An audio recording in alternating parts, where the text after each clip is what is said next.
Welcome into Steelers Latest, your daily spot for all news and information related to your Pittsburgh Steelers.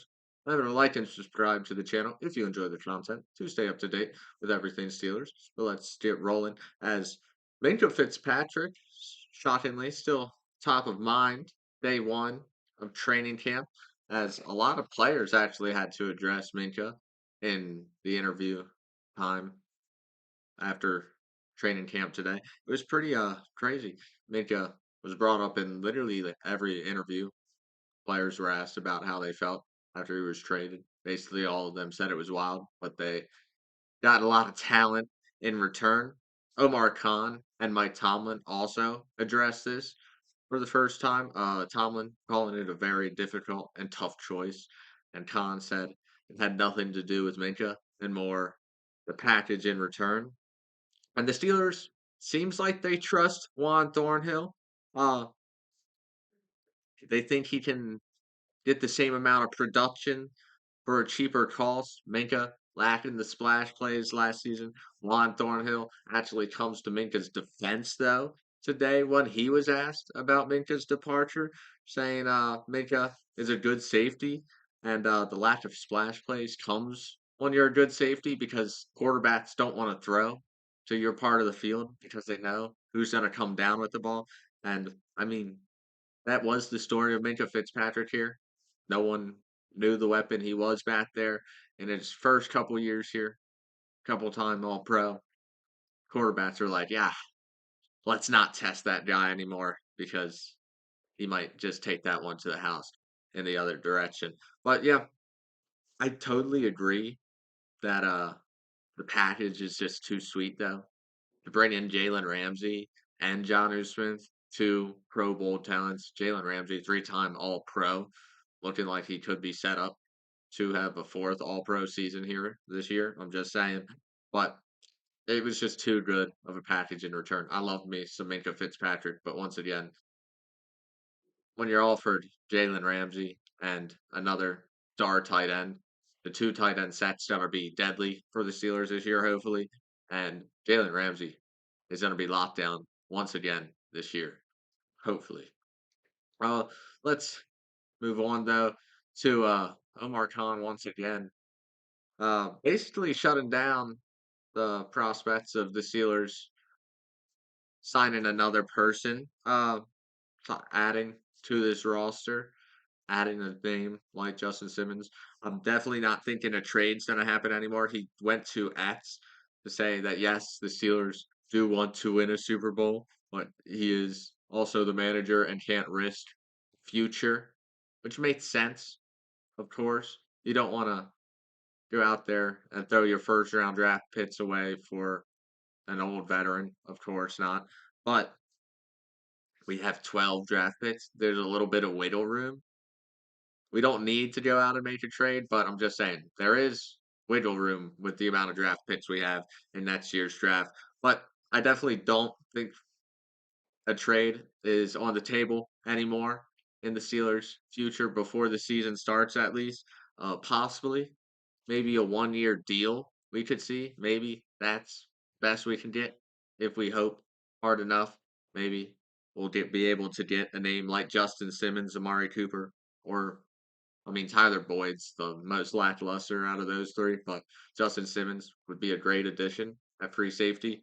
Amari Cooper, great addition. Could be our wide receiver too instantly. I'm just saying. Tyler Boyd, pretty good depth at wide receiver. Could be wide receiver two or three. I'm just saying. Those are the three we got to hope for. Tyler Boyd mostly is the most linked to us because he has visited in the past. But let's talk about Troy Fautanu, a rookie last year who missed most of the season with injury. And he revealed today in his interview time that the knee's feeling 100% and he's excited to be back on the field. And let me tell you, as a fan, I'm excited to have him back. He was one of the best tackles in last year's draft. We really miss him. He could have been developing great next to the other two rookies on that front line we had last year. It's a young offensive line with a veteran leader at quarterback. So We need them to protect him as good as possible. I think he's going to be a stud, though. I mean, he helped lead Washington to the national title game in his before he got drafted by us. Just sucks he got injured. I mean, getting injured young isn't the worst thing though, because that means you can kind of recover faster. The body recovers faster at a younger age.